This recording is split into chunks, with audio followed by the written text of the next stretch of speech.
Win எக்ஸோமார்ஸ் மற்றும் Mars express விண்கலங்கள் 3I atlas என்ற குறுக்கு விண்மீன் வால் நட்சத்திரத்தை கவனித்தன. அக்டோபர் 1 முதல் 7 வரை யூரோப்பிய விண்வெளி ஆய்வுக் கழகம் ESA நடத்தும் எக்ஸோமார்ஸ் ட்ரேஸ் கேஸ் ஆர்பிட்டர் DGO மற்றும் மார்ஸ் எக்ஸ்பிரஸ் என்ற 2 விண்கலங்களும் செவ்வாயின் அருகே கடந்த குறுக்கு விண்மீன் வால் நட்சத்திரமான 3I நோக்கி சுடர்விழிகளை திருப்பின. இந்த 2 செவ்வாய்க்கோள் சுற்றும் விண்கலங்களே பிற விண்கலங்களை விட இந்த வால் நட்சத்திரத்தை மிகவும் நெருக்கமாக கவனிக்க முடிந்தவை. அக்டோபர் 3ஆம் தேதி இது செவ்வாயின் மிக அருகே வந்தபோது இந்த குறுக்கு விருந்தினர் 3 கோடி கிலோமீட்டர் தூரத்தில் இருந்தது. இவ்விரு விண்கலங்களும் தங்களுக்கு உரிய சிறப்பு கேமராக்கள் மூலம் வால் நட்சத்திரத்தை கவனித்தன. இக்கேமராக்கள் பொதுவாக செவ்வாயின் பிரகாசமான மேற்பரப்பை சில 100 முதல் சில 1000 கிலோமீட்டர் கீழிருந்து புகைப்படம் எடுக்க வடிவமைக்கப்பட்டவை. ஆனால் இது போன்ற மங்கலான தொலைவில் உள்ள பொருளை காண்பது எப்படி இருக்கும் என்ற கேள்வியில் விஞ்ஞானிகள் உறுதியாகவில்லை. ExoMars DGO அதன் colour and stereo surface imaging system Cauchy's மூலம் கீழே உள்ள GIF புகைப்படத் தொடரை எடுத்தது. இதில் 3I அட்லாஸ் எனும் வால் நட்சத்திர மையத்தில் கீழ்நோக்கி நகரும் சற்றே மங்கலான வெண்மையான புள்ளியாக தெரிகிறது.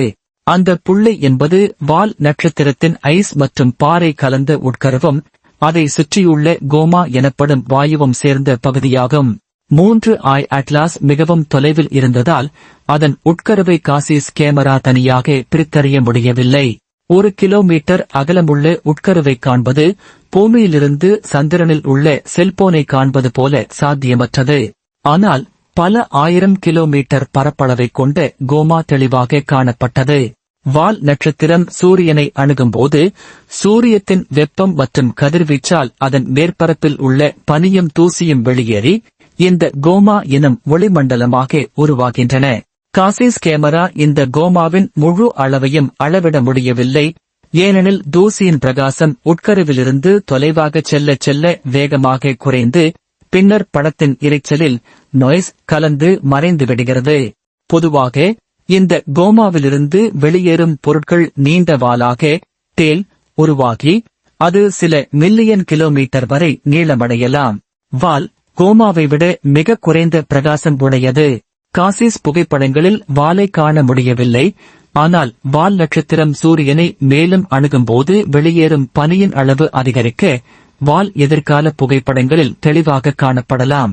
காசிஸ் கேமராவின் முதன்மை விஞ்ஞானி நிக் தாமஸ் கூறுகிறார், இது இந்த கருவிக்கு மிக சவாலான ஒரு பார்வை முயற்சி. இந்த வால் நட்சத்திரம் எங்களின் சாதாரண இலக்குகளை விட 10,000 முதல் 100,000 மடங்கு மங்கலானது. முன்னேற்றம் தொடர்கிறது. மார்ஸ் எக்ஸ்பிரஸ் எடுத்த புகைப்படங்களில் 3I அட்லாஸ் இன்னும் தென்படவில்லை. ஏனெனில் அவை வெறும் 0.5 வினாடிகள். இந்த விண்கலத்திற்கான அதிகபட்ச எக்ஸ்போஷர் நேரம் மட்டுமே எடுத்துக் கொள்ளப்பட்டன. இது ExoMars DGO எடுத்த 5 வினாடிகளுடன் ஒப்பிடும்போது குறைவாகும்.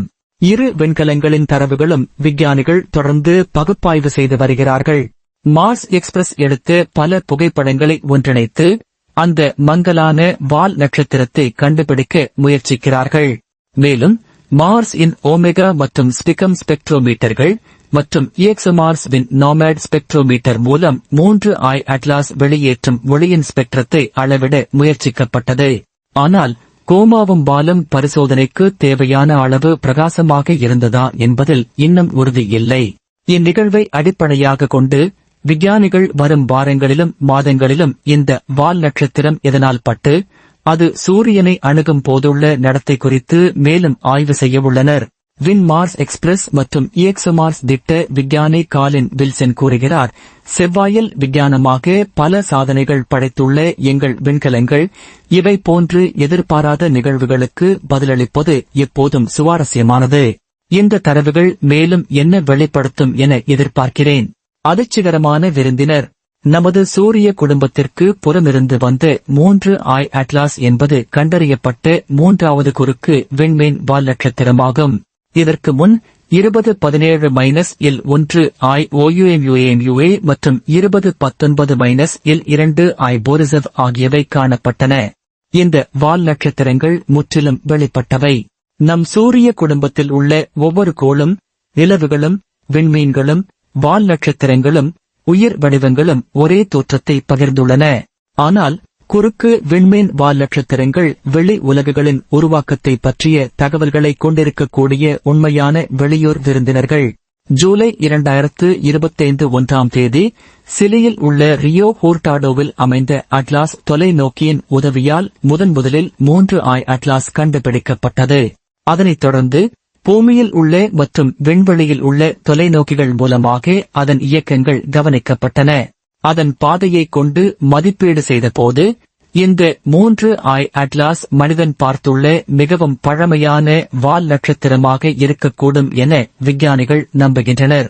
இது சூரிய குடும்பத்தை விட 3 பில்லியன் ஆண்டுகள் பழையதாக இருக்கலாம். அதேவேளை நமது சூரிய குடும்பம் 4-6 பில்லியன் ஆண்டுகள் பழமையானது.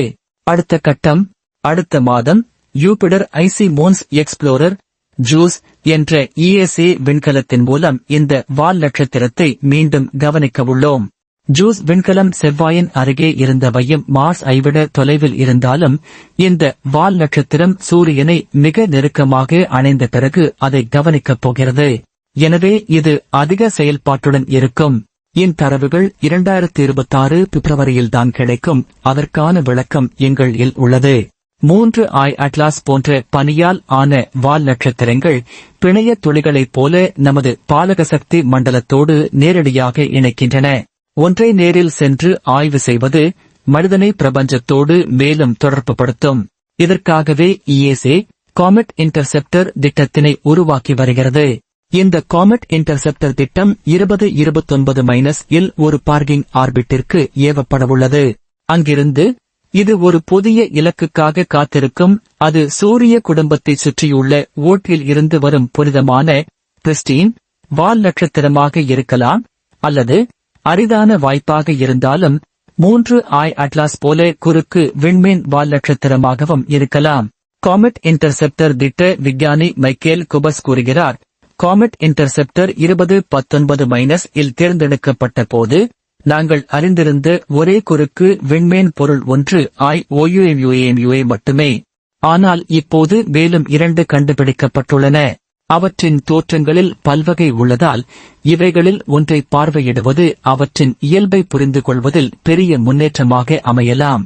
இந்த திட்டம் குறுக்கு விண்மீன் பொருளை நேரடியாக தேடிச் செல்லக்கூடிய வாய்ப்பு குறைந்ததாயினும் விண்வெளியில் காத்திருக்கும் வகையில் வடிவமைக்கப்பட்ட முதல் விரைவு பதில் ரேபிட் ரெஸ்பான்ஸ் திட்டமாக இது செயல்படும்.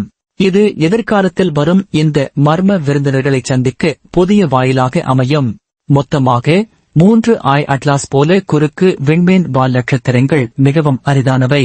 அவை நமது பிரபஞ்சத்தின் ஆழங்களைப் பற்றிய சில முக்கியமான மறைமுக தகவல்களை தரக்கூடியவை. ESA இந்த வாய்ப்பை பயன்படுத்தி அதை பற்றிய மேலும் தகவல்களை திரட்ட முயற்சிக்கிறது.